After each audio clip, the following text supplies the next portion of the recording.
tuangalie kidogo, ujue ya kwamba you were created for a purpose. Uliumbwa kwa sababu ya makusudio fulani ambao haifanani na mtu mwingine yoyote. That will be my sermon, verse 36, only one verse. Na ina address mtu ambaye anaitwa David. Let's read the word of God. Bible inasema Acts chapter number 13, Matendo ya Mitume 13 mstari wa 36. And there are four things there ambao ningependa tuangalie kwa dakika hizo kidogo. For David, after he had served his own generation by the will of God, fell on a sleep. Hiyo ni kumaanisha kwa lugha ya kawaida akafa. Tunaomba tu msibadilishe. My voice iko hivyo na najua nasikika tu vizuri. I don't need to shout on this mic, no problem. So for David, after he had served his own generation by the will of God, fell on a sleep and was laid unto his fathers and saw corruption. Hebu nisome na Kiswahili. Kwa maana Daudi akisha kutumikia shauri la Mungu katika kizazi chake, alilala, akawekwa pamoja na baba zake, akaona uharibifu. Of course, analinganishwa David, analinganishwa na Kristo, na sitaki kwenda katika hizo details, lakini tunaongea habari ya mtu mmoja ambaye aliishi kama sisi. Na Bible inasema four things in that verse. Number one, David served. David alitumika.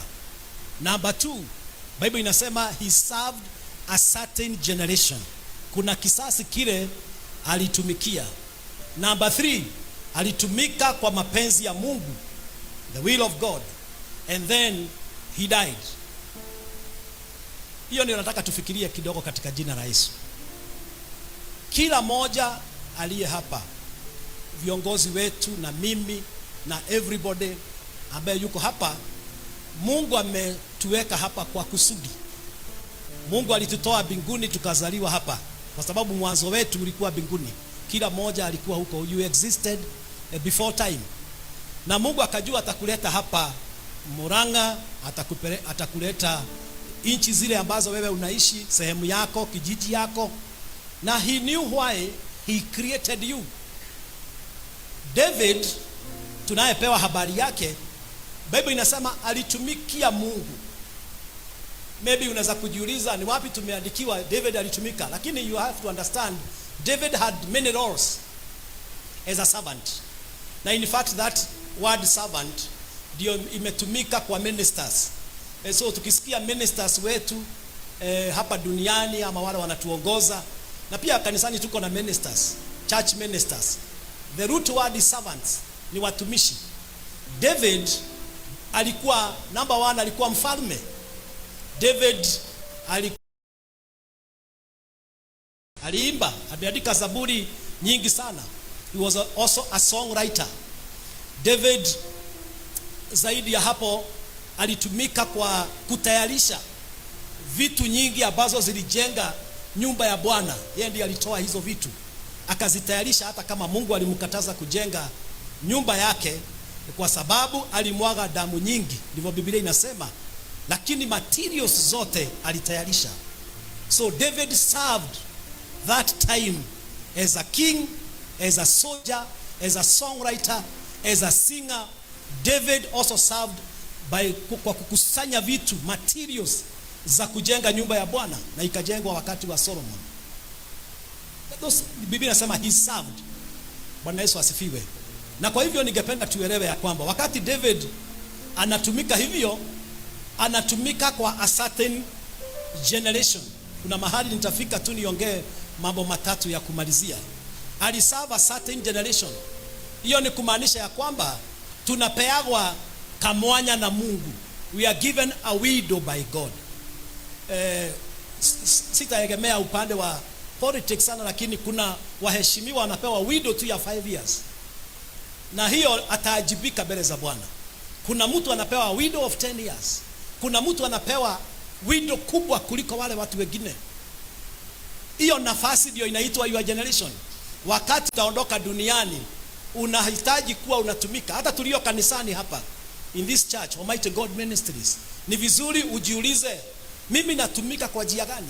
Maana Mungu hakukuleta duniani, hakukuleta kanisani, hakukuleta kwa uongozi without a purpose. Alijua makusudio ambayo amekuwekea. Haleluya. Bwana Yesu asifiwe. And then usiserve tu ovyo ovyo, serve kulingana na mapenzi ya Mungu. The will of God itendeke. Maana Mungu ndiye anaweka watu katika service. Anainua watu wengine na wanaendelea kuinua generations. Mungu ndiye anachagua watu tofauti tofauti kwa sababu ya majukumu aliyowawekea hapa duniani. And then finally Biblia inasema David akishamaliza akafariki, akalala. Hizo sio good news. Watu wengi tukianza kuongea habari ya kifo kanisani huwa wanashikwa na wasiwasi, lakini leo mruhusu niongee kidogo habari ya hiyo kifo. Imeandikwa pale, maana kila mmoja aliye hapa one day or another utajipata hauko huko. Hebu niwashagaze kila mmoja hapa, nimewaongeza another, wacha nione kile nitawaongezea. Wacha niwaongezea 100 years. Semeni amen. Hautakuwa hata huyu bishop anaongea hapa after 100. Hata tule tutoto tumezaliwa saa hii hapa Kiriaini Hospital, hatutakuwa after 100 years. Kwa hivyo kila mtu ako na expiry date. So you have a time limit, you have a service, you have the will of God, na kwa hivyo lazima uamue kutumikia Mungu. Bwana Yesu atukuzwe. So mimi nimesema hapa nimehubiri 25 years na bado sijatosheka.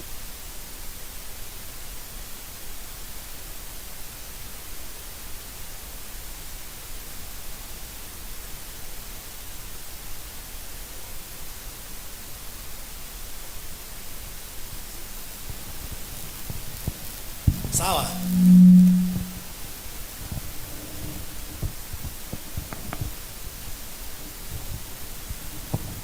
Ya kanisa zote zinakuwa hivi. Semeni amina. Ya wakati zinakuwa hivi. Tunarekebisha mambo, tunatengeneza mpaka mambo inakuwa mazuri. Bwana Yesu asifiwe. So let me talk about for you to serve in your generation. Number one, you must have a specific task. Lazima ujue ni kitu gani utafanya. Utaongea tu in point forms. For anybody to serve in any area, lazima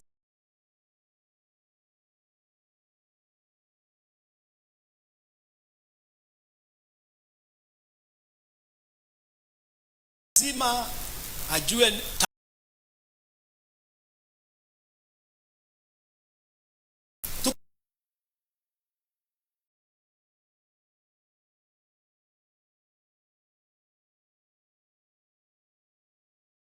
they evangelize.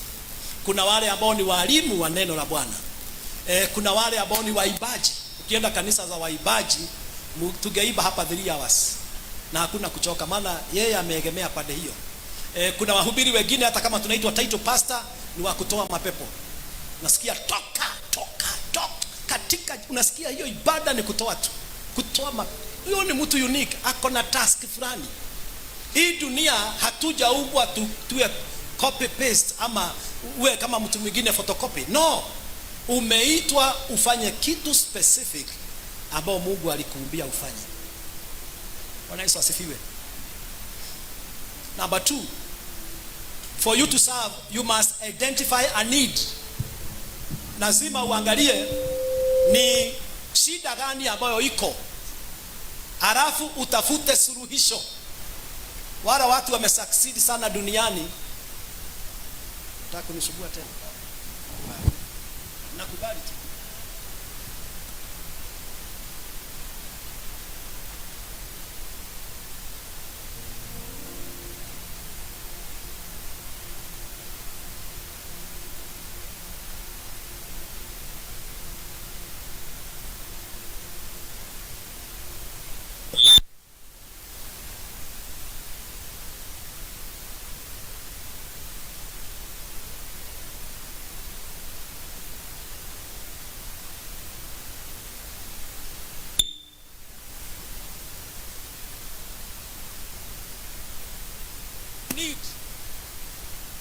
need. Haya, sasa tumekataa confusion. In Jesus name. Sasa tumekataa sasa confusion. Sasa tumekataa confusion in Jesus name. Na shaitani leo hata amujua shetani vile anakujaga kupigana hivi. Akujagi na pembe. Bwana Yesu asifiwe. Sasa wewe ndugu yangu, wewe brother, kaa chini. Pumzika, roho wako hapa atashughulika sasa. Bwana Yesu asifiwe. So you must identify a need, hitaji ambalo liko, na ujaribu kukutana na hitaji hilo. Wala watu wamesucceed sana hapa duniani ni watu ambao wameona problems zile ziko duniani, zile mashida watu wako nazo, na hizo mashida wakajaribu kuziaddress. Hao watu watasucceed. Bwana Yesu asifiwe. You must see problems, issues, alafu ujaribu sana hizo issues kuzisuluhisha. Hiyo ni number 2. Number 3, ili mtu aweze kuserve, lazima pia awe ready kubeba kikombe kinaitwa the cup of suffering. Matthew 20, nilisema atasoma scriptures nyingi. Matthew 20 verse 20 to 23. Mama ya sons of Zebedee alienda kwa Yesu, na mama mzuri huyo mwenye hekima akaenda kwa Yesu akasema, ukiingia kwenye ufalme wako ni kitu gani utafanya? Utapatia my son akae upande huu na upande huyu mwingine. Hiyo kitu inakuaga tu kwa kila kitu. Hata kwa kanisa kuna watu wanatusaidia na wanataka favors. Kwa siasa kuna watu wanatusaidia wanataka favors. Sasa ule mama alikuwa ametoa watoto wawili waende kwa huduma ya Yesu, akamuuliza a very good question, a very concerned mother. Yesu akawaambia, hiyo sio yangu kuamua, lakini kama watakunywa kikombe cha mateso, then they can be able to serve others. For you to serve, it is not easy. Mimi mwenyewe nimepitia mambo katika service, many things, na siwezi kutoa ushuhuda wangu wakati kama huu, lakini kila mtu ambaye ameitwa kutumika lazima awe tayari kunywa kikombe kinaitwa the cup of suffering. Bwana Yesu asifiwe. Inaitwa the cup of pain. Unakunywa hiyo, unamaliza ili ufanyike mtumishi. Lakini without a cup of suffering, wakati mwingine hautaenda bali. Na ile tunasema dhahabu ile nzuri inajaribiwa kwa moto. Sasa hiyo moto lazima uwe tayari kuipitia ili utoke pande ile nyingine ukiwa msafi. Na tena akasema, Yesu akasema, they must be ready to be baptized with the baptism I am going to be baptized with. Ile ubatizo wangu pia lazima wabatizwe. Inamaanisha they must also, number 4, they must die to self. Wakubali, wajipeane, waingilie mambo ambayo watu wengine hawangeweza kuingilia. Inaitwa baptism. So for you to serve, you need those 4 things. You need to be having a specific task, identify a need, na hiyo need ukutane nayo, tena uwe tayari kunywa kikombe cha machungu. Suffering ni kukataliwa, disappointments, kutengwa na watu kwa sababu you are a leader. Hakuna mtu ambaye ni minister, ambaye ni server, ambaye hapatani na vikombe ambazo ni za uchungu. Unapitia, pastors tunapitia, wajumbe wanapitia, leaders wa kanisa, leaders wa taifa, kiongozi yeyote lazima awe ako tayari. Jambo lingine na ndio la mwisho hapo katika service, yeyote atakayetumika lazima ajifundishe kukaa mahali watu wako. Hii imeandikwa katika Ezekieli 33 and 31. Mungu alituma Ezekiel kwa watu akamwambia, enda uwatabirie, lakini hautawatabiria ukiwa mbali na wao. Enda uketi mahali ambapo wako. Hiyo ni kumaanisha ni vizuri kuhisi heartbeat za watu. Kama utatumika na utumikie generation yako, hautatumika ukiwa mbali na wao.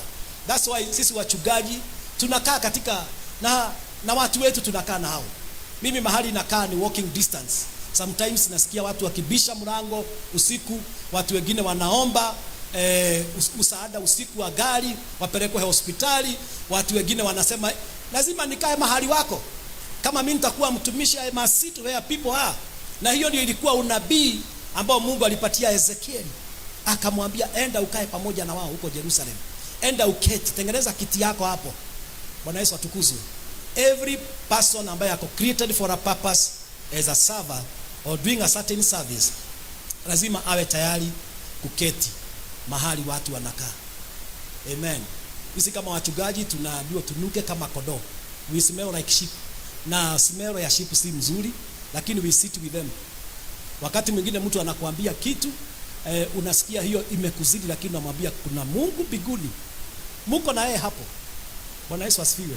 Hata kuna watu wanatuambia stories na testimonies, unashindwa utaanza wapi. Mmoja aliniambia story yake na tukaomba na yeye siku nyingi, alafu akaniambia unajua wewe si mwanamke. Mzee wangu anakuja akiwa mlevi, ananiweka hapo nje na watoto, tukipika anaweka ugali, anaweka ugali mchanga, tunalala hapo tukilia, wewe si mwanamke. Na nikasema kweli mimi si mwanamke, sijapitia hiyo, lakini yeye anapitia. But we need to carry them also. I sit where they are, hata kama si feel what they are feeling. Bwana Yesu atukuzwe. Then when you are serving, the next thing imeandikwa pale is serving a generation. So after doing that, lazima ujue ni nani ambaye unatumikia. Generation definition yake is a specific group fulani ya watu ambao wamewekwa na wamezaliwa katika sehemu fulani na muda fulani ambao unafanana. Kwa hivyo kila mtu ili atumike lazima ajue generation yake ni ya kina nani. Guza mwenzako mwambie this is your generation. Hallelujah. This is our generation. Imagine sina ingine. Okay, wacha nijaribu kugawanya generations. Wale wamezaliwa 19s, hiyo ni generation 19. Hata kama ni 1999, hiyo ni generation. Na kuna hii ingine imekuja inaitwaje? Gen Z. Hiyo ni hii. Mimi najifundisha kuwa kama Gen Z, kwa sababu kuna kakitu wako nayo ambayo sisi wa huko mbele hatuna, lakini Mungu ametuweka saa hii in their generation, tumeingiliana. Bwana Yesu asifiwe. Sijui kama kuna watu walizaliwa hapa, kuna watu walizaliwa kabla ya independence Kenya, hiyo ni generation nyingine. Hizi zile story wanaongea wengine wetu tukizungumziwa hatushiki vizuri, unasikia hiyo haigi. Kuna watu wengine walikuwa kwa kanisa wakati kanisa ilikuwa inazaliwa hapa Kenya, wakati wa tukutenderesa, wakiongea hizo habari tunaona ni bali. Bwana Yesu asifiwe. Every sector iko na generation yake, na kwa hivyo lazima uidentify ni nani hao umeitiwa. Hiyo ni kumaanisha you know their needs, you know if they are hurting or not. Bwana Yesu atukuzwe. Na ndipo unaona kuna watu ambao wakiendelea kuserve wanakuwa irrelevant kwa sababu hawaelewi generation inataka nini. Amina. Ukiwa kiongozi wa vijana, youth, they have more challenges now kuliko vile tulikuwa zamani, kwa sababu ya social media ile iko. Zamani sisi hatukuwa tunajua, in fact pornography yetu ni vizuri niwaambie hivyo, ilikuwa gazeti. Unaona gazeti, kulikuwa na wamama wanachorwa huko wanono na ni wastailo. Tulikuwa tunaenda tunafugua, tunacheka, tunasema angalia huyu mama. Siku hizi ukitaka kuona hawa mama wanono wako tu hapo kwa simu yako. Things have changed. Bwana Yesu asifiwe. Kwa hivyo siwezi kuongea wakati huo ni kama wakati huu.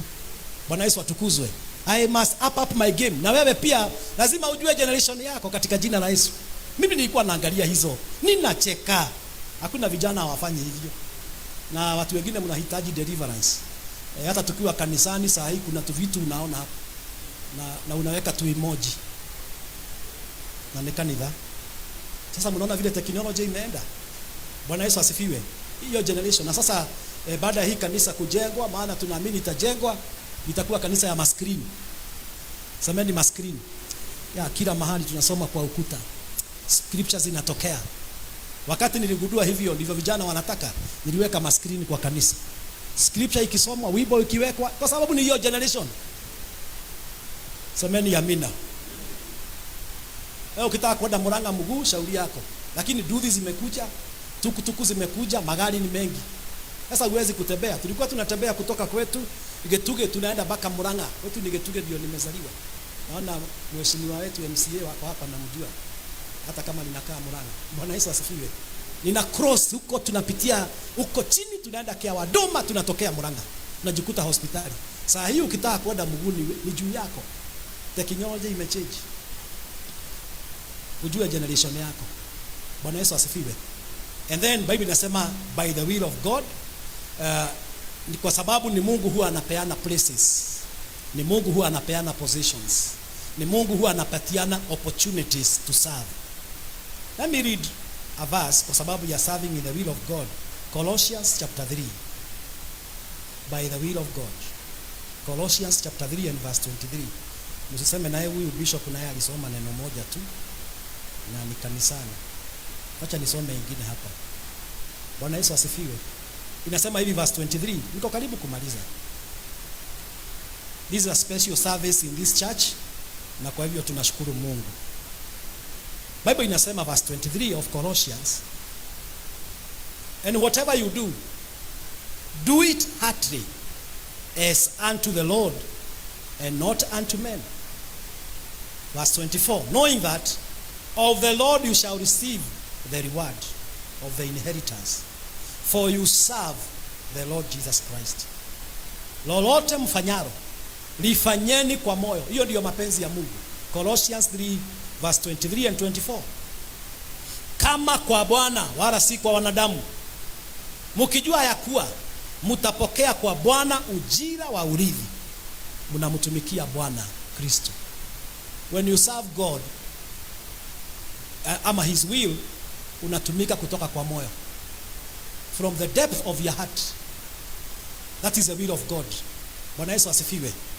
You do the right things, unafanya mambo yaliyo sawa. If you are serving the will of God, not your will. Yesu alitufundisha kuomba akasema, let your will be done, not our will.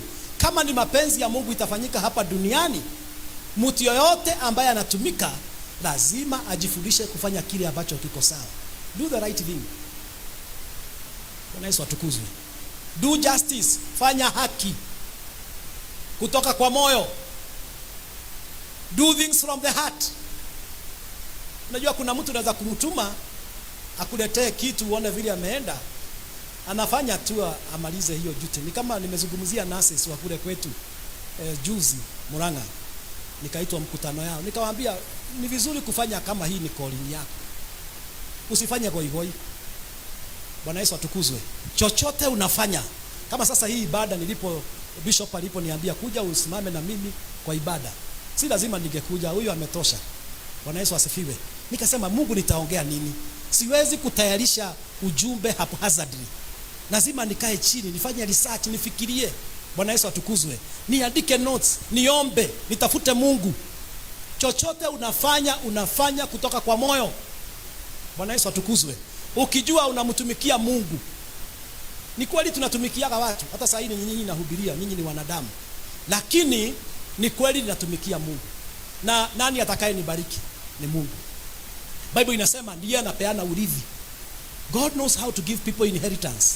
Anakupatia vitu zake, anakupatia baraka yake, anakupatia maisha kwa sababu ya kutumikia mapenzi yake. Hallelujah. Nasema hallelujah. So serve, our generation serve by the will of God. And then the Bible says about David, the last thing I'm going to say is that he died. Alifanya nini? Nani alikufa? David. Now, I'm just pausing because as we serve the will of God, nilisema ni kamulango Mungu amekufungulia. It will not be forever. You don't have, hakuna mtu ako na eternity. Hiyo ndio uzuri. Nobody has eternity. Na hata kwa majukumu ambayo tunapewa majukumu with a time frame. Tunapewa majukumu na time frame. Kuna kazi watu wakiajiriwa wanaambiwa ni contract 10 years. And then unatoka, hiyo ni time frame. Wakati uko katika hiyo kamwanya unafanya na moyo wako wote. Kuna watu wanapatiwa 5 years, kuna watu wanapewa 10 years. Lakini ningependa niwaambie wakati unatumikia Mungu is very different.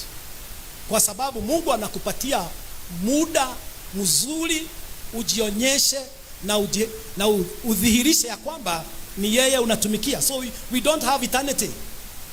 Every person on earth are time bound.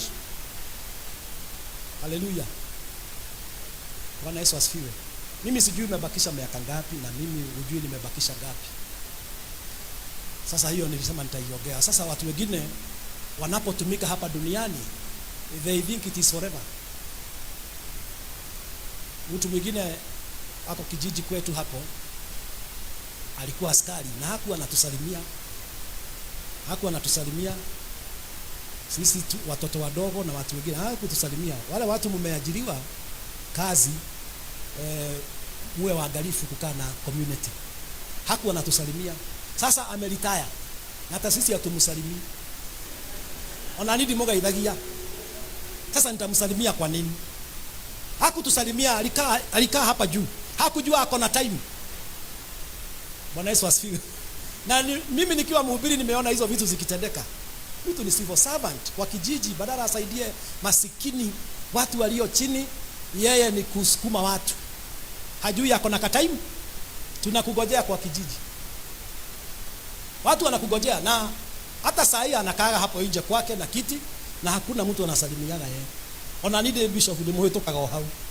Na mpitaga tu kwa sababu hakujua alipewa kamwanya ya kutumikia watu na kukaa na wao. Semeni amina. Then the worst thing that is here in the Bible ni ya kwamba people die. People die. We have a time frame, and then we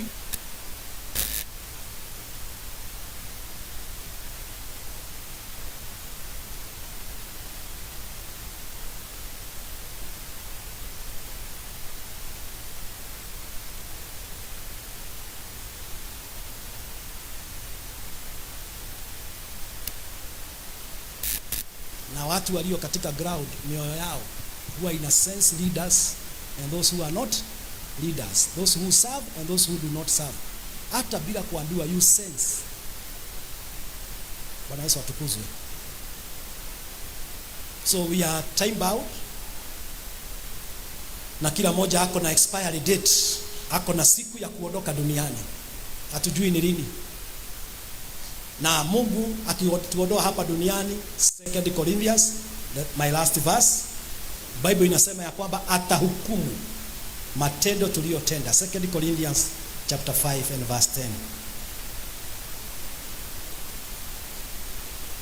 David served a generation by the will of God, and then he died. Hiyo hamtaki kusema sana, inaogopesha. Mimi nikiambiwa nitakufa, mtu mwingine nilimuuliza, ukiambiwa utakufa utafanyaje? Akaniambia nitauza eka yangu moja ya shamba niende Dubai. Niende nikule, nione hizo nyumba zinalera juu ya maji, halafu nirudi. Na mwingine akaniambia atakunywa taska nyingi.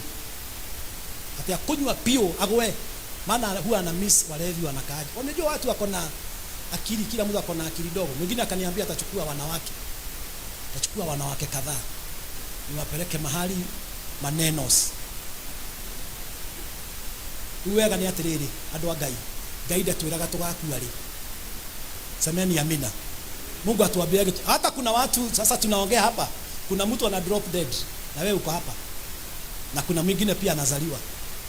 2 Corinthians chapter 5 verse 10. We must all appear before the judgment seat of Christ. Na Bible inasema this judgment seat of Christ, that everyone may receive the things done in his body according to that which he has done, whether it is be good or be bad. Kwa maana imetupasa sisi sote kudhihirishwa. Kudhihirishwa ni kusema you appear. Mimi nitaapia. Huyu bishop anahubiri ataapia before God. Bwana Yesu asifiwe. Na nikiapia kuna mambo itatokea pamoja na mimi. Bible inasema mambo yote niliyofanya nikiwa kwenye mwili huu mnaona tuko nao.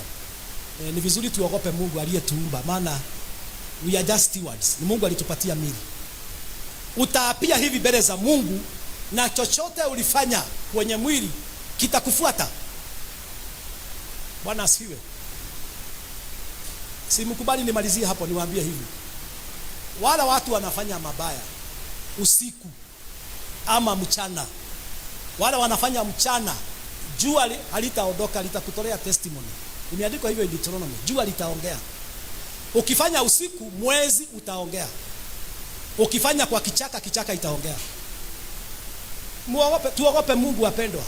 Maana siku ya kifo inakuja.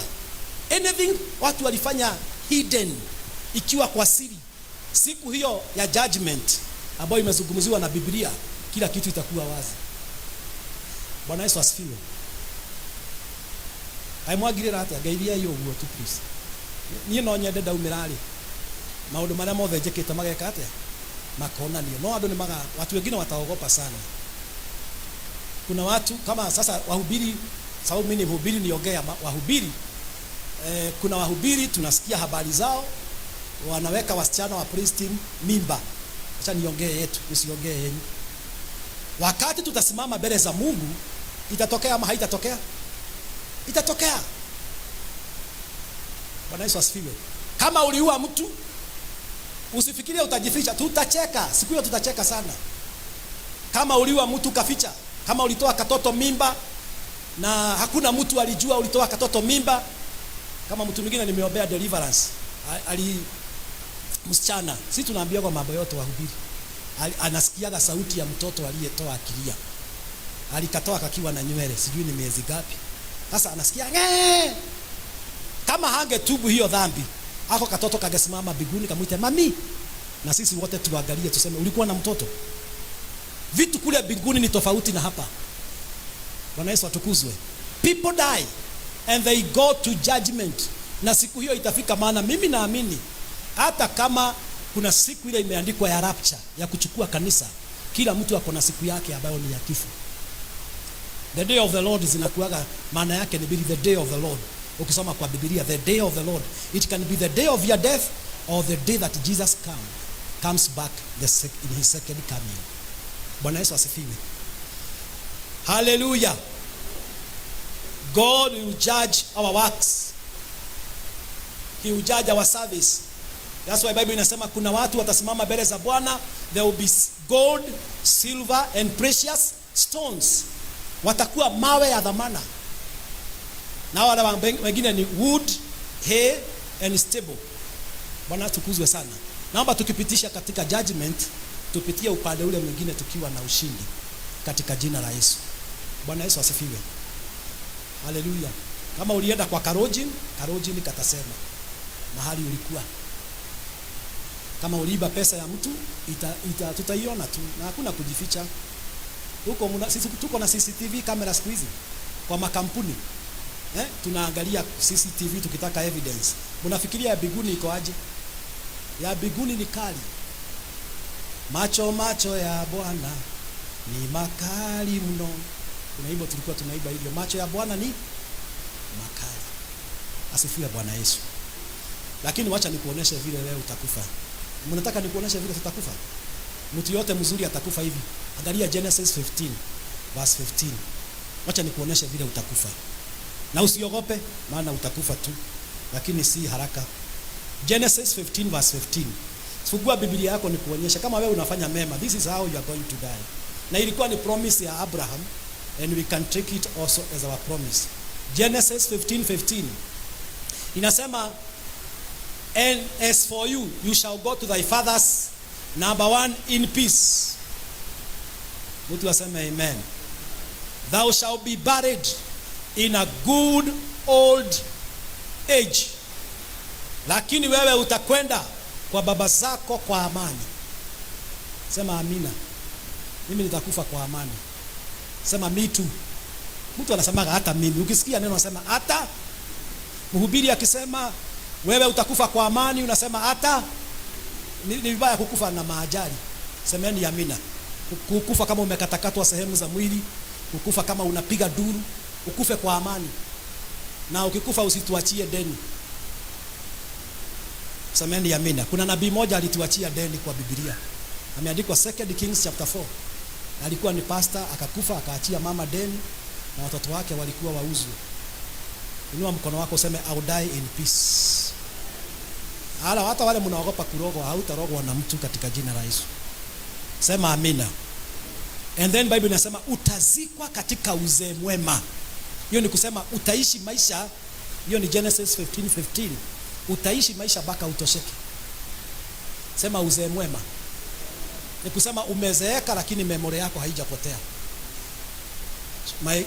My grandmother alikufa na alikuwa anachanganya sukari na chumvi na ni chai anapika. Majani anachukua mchanga, anachanganya mchanga na majani ya chai. Ugo tiwega, ndia mwenzako hiyo si mzuri. Tunaomba ukufe wa uzee mzuri. Amen. Na hautalaani watoto wako ukikufa. Sema amen. Na hautanyang'anya watu anything. You die in peace and at a good, you're full of good age. Jiandikie hapo kwa notebook yako miaka yako ile unataka. Ukisema 120, Mungu akubariki nayo. Na usikubali kufa mapema. Hizi vifo vya premature death zinakujaga kwa sababu watu wamekuwa very wicked. Mungu atubariki. In the name of God the Father, the Son and the Holy Spirit. Amen. Niruhusu niombee mahitaji mawili matatu, kwa sababu nyumba ya Bwana ni nyumba ya maombi. Ni vizuri kuombea mahitaji ambayo tuko nayo. The house of God is a house of prayer. Na usiogope ukienda kwa madhabahu anytime unasikia uko na hitaji. Isipokuwa ni watu wa nyakati hizi hawaheshimu sana altar. Altar ilikuwa ni kibirio. Mahali mtu yoyote akiwa na need ya kazi, ya biashara, ya stress, ya maisha, alikuwa anakutana na Mungu. This is a place. Na uzuri wa kanisa hili sasa halitahama hapa. Itajengwa hapa. Shamba hii ishamaliza kulipwa. So we can say this is a temporary, this is a permanent altar. Semeni amina. A permanent altar. Mahali tutakuwa tunakuja generations, miaka nyingi, tuwe tunakutana na Mungu. Bwana Yesu atukuzwe.